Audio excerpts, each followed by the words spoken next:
जय श्री कृष्णा। दशा माता की कहानी। एक घर में देवरानी जेठानी थी। उनके कोई संतान नहीं थी। वे मेहनत मजदूरी करके पेट पालती थी। नेम धर्म व्रत पूजन कुछ भी नहीं करती थी। एक दिन दोनों सवेरे सवेरे गांव में आग लेने गई, परंतु किसी ने उनको आग नहीं दी।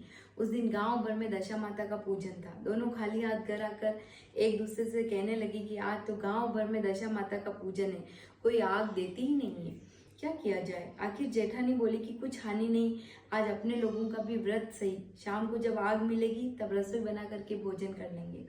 संध्या के समय जेठानी अपनी एक पड़ोसन के घर आग लेने गई। पड़ोसन ने उसे स्वागत पूर्वक बिठाया। जेठानी ने पूछा कि दशा रानी का व्रत पूजन करने से क्या होता है, तो उसने जवाब दिया, जिस बात की इच्छा करके ये व्रत किया जाए वह इच्छा पूर्ण होती है। तब जेठानी बोली कि बहन, अब की बार जब दशा माता के दिन आएंगे तब मैं भी व्रत करूंगी और पूजन करूंगी।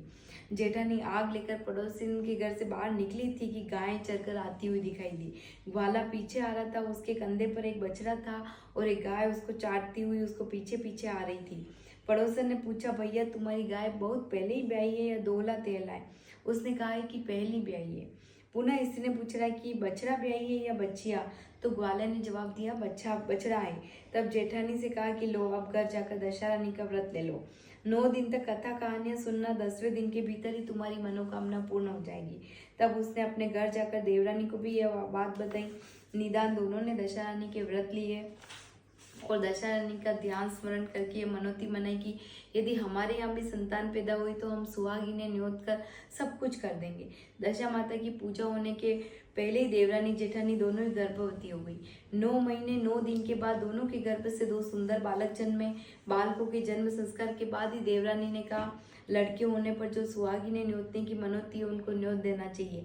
जेठानी ने कहा, अभी ऐसी क्या जल्दी पड़ी है? जब लड़कों की पसनी हुई तब भी देवरानी ने कहा कि दुरैया की याद दिलाई, परंतु जेठानी ने फिर भी टाल दी और कहा कि जब लड़के बड़े होंगे, उनकी सगाई होगी, उसी दिन सुहागिनें न्योता देंगे। लड़के बड़े हो गए, उनका सगाई संबंध भी पक्का हो गया, फिर भी जेठानी ने सुहागिनें नहीं न्योती। उसने कहा कि जिस दिन लड़कों की शादी होगी उसी दिन सुहागिनें न्योत कर उत्सव के साथ पूजा की जाएगी। तब देवरानी बोली कि बहन, तुम चाहे जब करना, पर मैं तो मंडपाच्छादन के दिन ही सुहागिनें न्योतूंगी। देवरानी ने जैसा कहा था वैसा कर लिया। विनायक के दिन ही सुहागिनें न्योत दी, पर जेठानी ने कुछ भी परवाह नहीं करी। मंडपाच्छादन के दिन मातृ का पूजन करके और बारात सजाकर दोनों दूल्हे ब्याहने के लिए चले। जिस लड़की की माता ने मंडप के दिन सुहागिनें न्योती थी उसका तो विवाह बड़ी धूमधाम से पूर्ण हो गया, परंतु जिसकी माता ने सुहागिनें नहीं न्योती थी उसको ठीक फेरे के समय दशा रानी बीच मंडप से उठाकर ले गई। दूल्हा तो एकदम गायब होते देख वर कन्या दोनों पक्षों में हाहाकार मच गया। उसकी बारात खाली हाथ वापस घर आई। उधर लड़की की माता बड़े संकट में पड़ गई कि अभी अधब्याही लड़की किसके सिर पर भेजूंगी।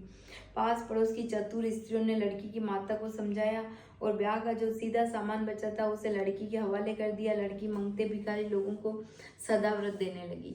एक दिन एक साधु तीर्थ यात्रा करता हुआ उसी गांव की ओर आया। गांव से बहुत दूर घने जंगल में एक बड़ा पीपल का पेड़ था।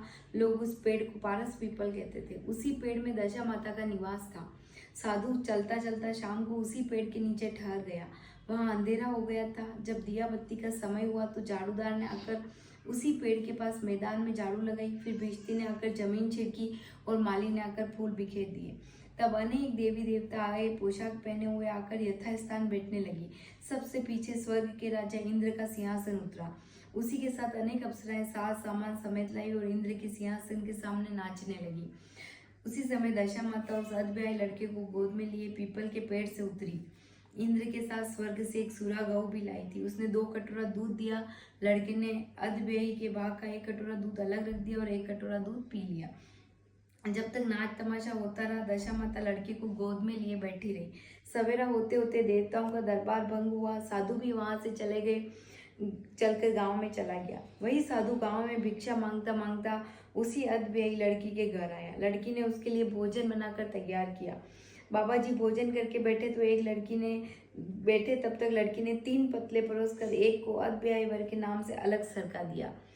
एक पत्तल बाबा जी के सामने परोसी और एक पत्तल उसने अपने सामने रखी। बाबा जी ने अपने आप का, वाह, जो बात वहां देखने में आई वही बात यहाँ भी देखने में आ रही है। लड़की ने पूछा, क्या बात बाबा जी? बाबा जी ने बात टालते हुए कहा, हम वैरागी लोग ऐसी अनेक बातें ही कहा करते, तुमको इन बातों से क्या प्रयोजन है? तुम तो भोजन करो। और भगवान का भजन करो। लड़की हट कर गई।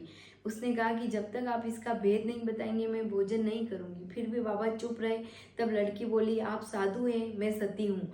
आप या तो अपनी बात का भेद बताइए जो आपने कहा है, या मेरा श्राप लीजिए। तब बाबा ने रात का सारा हाल उसे बता दिया। अंत में उसने बाबा के साथ उस पीपल के पास जाना निश्चय किया। बाबा आगे आगे चले, लड़की पीछे पीछे चली। बाबा लड़की को पारस पीपल के पास छोड़कर चले गए। जब संध्या हुई तब नित्य की तरह झाड़ूदार ने झाड़ू लगाई, भिश्ती ने जमीन छिड़की, माली ने फूल बिखराए, राजा इंद्र आए, परियों का नाच गाना हुआ। उसी समय दशा माता पीपल पर से उतरकर दरबार में बैठी। लड़के ने सुरा गाय से दूध लिया और उसने अधव्ययी का कटोरा अलग से रखकर जो ही अपना कटोरा मुंह में लगाया, त्यों लड़की कटोरा हाथ में लेकर वर के सामने आई और बोली कि भाग लेने के लिए मैं उपस्थित हूँ, जो आज्ञा दी जाए वो सेवा करूंगी। तब वह बोला कि मैं इस तरह तुमको नहीं मिल सकता, मैं दशा माता की सेवा में रहता हूँ। अभी मुझे दरबार में जाकर उन्हीं की गोद में बैठना होगा। यदि तुम मुझको चाहती हो तो दशा माता को प्रसन्न करके उनको मुझसे मांग लो, तब मैं तुम्हारा हो सकता हूँ। लड़का दशा माता की गोद में जा बैठा। लड़की अप्सराओं के साथ नाचने लगी। जब सवेरा हुआ तब दशा माता ने कहा, यह नई नाचने वाली लड़की बहुत नाची है। उसे बुलाकर कहा, मैं तुमसे बहुत प्रसन्न हूँ, मांग ले जो कुछ मांगना हो। लड़की ने माता से वचन लिया, जो मांगू सो देना पड़ेगा। तो उसने दौड़कर अपने पति को पकड़ लिया और कहा कि मुझे यही चाहिए। दशा माता ने कहा, तूने मांगा तो बहुत है, पर मैं वचन दे चुकी हूँ, इस कारण तेरा वर तुझे देती हूँ। राजा इंद्र ने दशा माता से पूछा, भगवती ये सब क्या भेद है, जरा मुझे भी बताइए। तब दशा माता बोली, ये लड़का मेरे ही वरदान से पैदा हुआ था। इसकी माँ ने मनौती करी थी कि जब लड़का पैदा हुआ तब सुहागिनों को न्योता दूंगी, परंतु आज तक अपना वचन पूरा नहीं किया है। इस कारण मैं अपने दिए हुए बालक को विवाह मंडप से हर लाई। वह इसकी अधव्ययी स्त्री है, परंतु प्रतिव्रता है। इसी कारण ये देव समाज में पहुंचकर मुझसे अपना पति छीने लिए जाती है। दशा माता के वे ऐसे वचन सुनकर इंद्र समेत सब देव देवताओं ने वर कन्या के ऊपर फूल बरसाए। तब तक साधु बाबा भी वहां आ गए। साधु बाबा, उसके पीछे दुल्हा और उसके पीछे लड़की। इस प्रकार तीनों गांव की ओर चले गए। जब वे लोग गांव के समीप पहुंचे तब लोगों ने लड़की के पिता को खबर दी कि तुम्हारी लड़की अपने दूल्हे के साथ वापस आ रही है।